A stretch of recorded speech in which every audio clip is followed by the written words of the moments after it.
বাবার কীর্তি তো দেখেছেন বিভাস অধিকারী, একটা নকল থানা খুলে বসেছিলেন। সেই নকল থানার আবার ব্রাঞ্চ আছে কলকাতাতে, ফুলবাগানেও ব্রাঞ্চ আছে, নয়ডার সেই নকল থানার। এবার ছেলের কীর্তি শুনবেন। ছেলেও শ্রীঘরে, কারণ ছেলে আবার ব্র্যান্ড অ্যাম্বাসেডর, ইন্টারন্যাশনাল হিউম্যান রাইটসের আধিকারিক। এই ইন্টারন্যাশনাল হিউম্যান রাইটসটা কোন হিউম্যান রাইটস? এর কোনো অস্তিত্ব না, এর কোনো অস্তিত্ব পাওয়া যায়নি। বিভাস অধিকারীর ছেলে অর্ঘ্য, এই অর্ঘ্যর আর কি কি কীর্তি রয়েছে রৌনক রয়েছে আমার সঙ্গে ফোনে, বলতে পারবে রৌনক?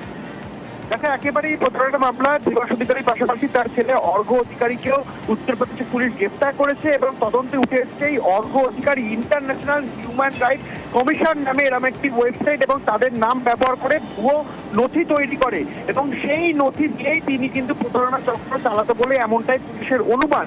এবং শুধু এটি এক বছর নয়, দীর্ঘ বেশ কয়েক বছর ধরেই নিজেকে এই হিউম্যান রাইটস কমিশনের আধিকারিক পরিচয় তিনি দিত, ভুয়ো নথি তৈরি করেছিলেন এবং এর পেছনে কারোর সঙ্গে তিনি প্রতারণা করেছিলেন কিনা গোটা বিষয়টি কিন্তু তদন্ত করে দেখা হচ্ছে। এবং নীল বাতি গাড়ি নিয়ে তার অবাধ যাতায়াত, বিভিন্ন জায়গায় তিনি ঘোরাফেরা করছেন এই নীল বাতি গাড়ি নিয়ে, এই গোটা বিষয়টি কিন্তু পুলিশ খতিয়ে দেখছেন। এবং শুধু তাই নয়, বিভিন্ন ভারতের ওয়েবসাইট থেকে শুরু করে দেশের বাইরেও বিদেশের কিছু এরকম ফেক ওয়েবসাইট তিনি ব্যবহার করতেন এই প্রতারণা চক্রের জন্য। এবং সেই ফেক ওয়েবসাইটে নিজেকে এই হিউম্যান রাইটসের যিনি আধিকারিক, সেই আধিকারিক পরিচয় দিয়েই একটা নেক্সাস বা র্যাকেট চালাতেন। অর্থাৎ এর সঙ্গে যুক্ত হয়েছে কিনা এবং এর পেছনে এই প্রতারণা চক্র কতদূর বিস্তৃত, গোটা বিষয়টি ইতিমধ্যে পুলিশ খতিয়ে দেখছে। অতনু, ধন্যবাদ রৌনক। তো ছেলের কীর্তি শুনতে শুনতে একবার বাবার কীর্তিও শুনে নিন।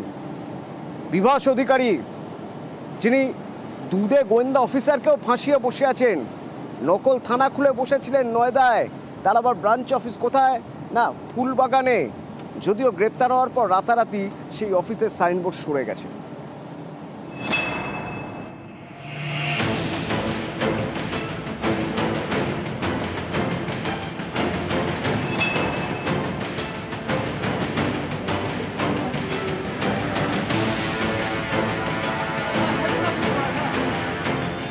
নকল থানা, ইন্টারন্যাশনাল পুলিশ, তার মাথায় আবার অবসরপ্রাপ্ত আইপিএস থেকে অবসরপ্রাপ্ত বিচারপতি, তারা সবাই নাকি উপদেষ্টা। বিভাস অধিকারীর জাল থেকে রেহাই পাননি এককালে দাপুটের সরকারি আধিকারিকরাও। জালি আন্তর্জাতিক তদন্তকারী সংস্থার ওয়েবসাইটে জলজল করছে তাদের নাম উপদেষ্টা হিসেবে।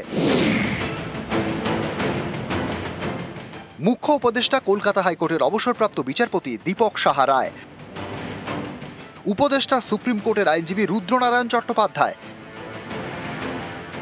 উপদেষ্টা অবসরপ্রাপ্ত আইপিএস প্রাক্তন সিবিআই অফিসার তথা বিজেপি নেতা দেবাশিস ধর। থানা নকল শুনে হতবাক প্রাক্তন এই গোয়েন্দা। বোর্ড ওরা গঠন করলে কারো নাম রাখতেই পারে, সেটা কোনো ইয়ে নয়, কিন্তু তাদের কার্যকলাপ সম্পর্কে আমার কোন রকম কোনো আইডিয়া নেই এবং ওরা কোথায় থাকতো কি করতো সেটাও আমি জানি না। আইনি উপদেষ্টা হিসাবে ছিলাম, কোন রকম ভাবে মানে আমাদের কারোরই কোনো যোগাযোগ নেই। নকল থানা, সেখানে আবার কর্মচারীও নেওয়া হতো। চাকরির বিজ্ঞাপনে এমন যোগ্যতা মান দেওয়া হতো যা তাক লাগিয়ে দেওয়ার মতো। বিভাস অধিকারীর এই সংস্থার এমনই একটি নিয়োগ বিজ্ঞপ্তি নিউজ 18 বাংলার হাতে এসেছে।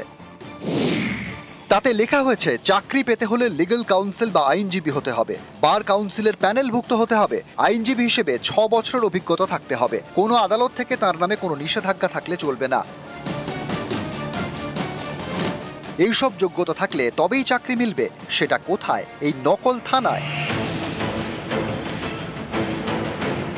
বিভাস অধিকারীর এই নকল কর্মকাণ্ড সামনে আসে রবিবার। নয়ডা একটি নকল থানায় হানা দিয়ে 6 জনকে গ্রেপ্তার করে উত্তরপ্রদেশ পুলিশ। ধৃতদের মধ্যে ছিলেন বীরভূমের প্রাক্তন তৃণমূল নেতা বিভাস অধিকারীও। তারপরই নজর পড়ে কলকাতার ফুলবাগানের এই অফিসে। নয়ডায় যে বোর্ড, ফুলবাগানেও সেই board, international police and crime investigation bureau. আজব নাম, আসলে নকলের কারবার। বিভাস উত্তরপ্রদেশে গ্রেপ্তার হতেই তৎপর কলকাতা পুলিশ। সোমবার ভোররাতে বোর্ড খুলে নেওয়া হয় ফুলবাগানের অফিস থেকে। ইন্টারন্যাশনাল সাইবার ক্রাইম এরকম বলে কিছুটা হেডলাইন ছিল, দুখানা ছিল। ওদেরই কোনো অধিকারী কেউ খুলেছে।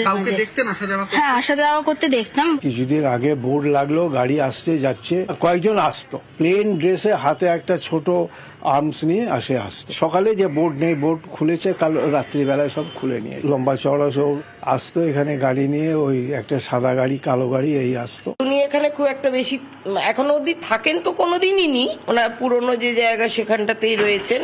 বেশিরভাগই উনি সন্ধ্যের দিকে আসেন, মানে 3-4 নাগাদ আসেন, ওই সন্ধ্যা 7-8 অবধি থাকেন, আবার চলে যান। কথা বলে তাদেরকে অফ করিয়ে বন্ধ রাখেন। ফুলবাগানের আগে অফিস ছিল মানিকতলায়, সেখানেও ভাড়া নেওয়া হয়েছিল ফ্ল্যাট। উত্তরপ্রদেশ থেকে কলকাতা, মানিকতলা থেকে ফুলবাগান, নানা জায়গায় ছড়িয়ে বিভাসের জাল নেটওয়ার্ক, জাল থানা। নিউজ 18 বাংলা। নকল থানা, আন্তর্জাতিক পুলিশ, আবার নাম জড়িয়েছিল নিয়োগ দুর্নীতিতেও। বিভাস অধিকারী ধর্মেও আছেন, প্রতারণাতেও আছেন।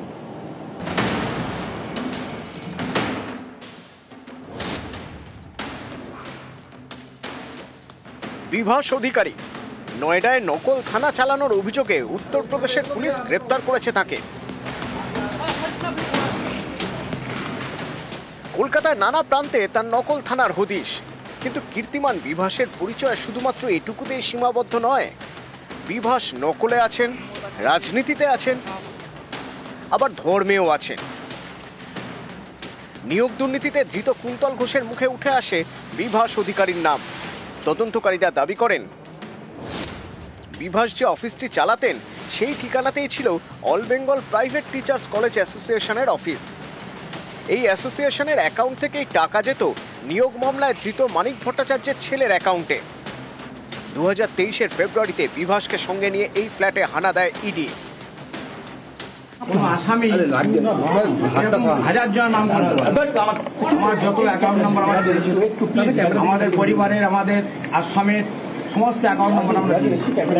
আপনার মনে করেন যে কোনো একটা ট্রানজাকশন অবৈধ এবং যদি কোনো লিস্ট পান যে আমি চাকরি দিয়েছি, আমি সারা জীবন জেলে দেবো।